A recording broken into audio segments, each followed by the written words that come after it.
Ce salon Talent in Tech se veut être le salon de la rencontre des métiers du numérique.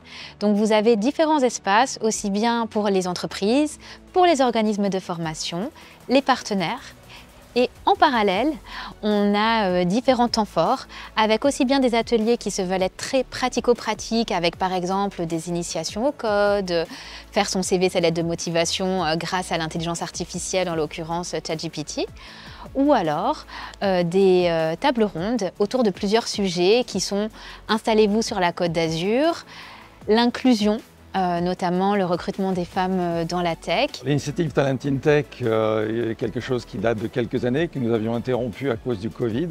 Elle correspond tout à fait à une des missions de la commission numérique de la Chambre de commerce et d'industrie de Nice, à savoir accompagner les entreprises du numérique dans leurs besoins de compétences, dans leurs besoins de ressources. Nous avions remarqué qu'il y avait plusieurs centaines d'emplois qui étaient non satisfaits dans la région.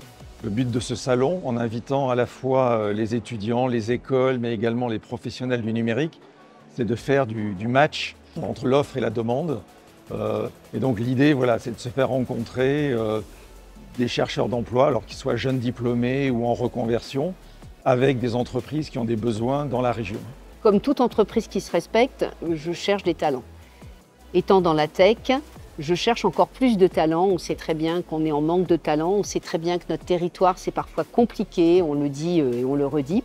Je ne vous cache pas que c'est, en tous les cas pour Travel Planet, c'est un pari réussi. Je ne vous dis pas qu'on va embaucher tout le monde, mais ce que je peux vous dire, c'est qu'en tous les cas, on a de la matière aujourd'hui et c'est vraiment réjouissant.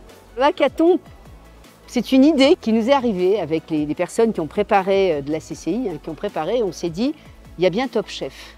L'idée a commencé comme ça. Et si on faisait un top tech, parce que, encore une fois, on fait parfois des créatons et pas des hackathons.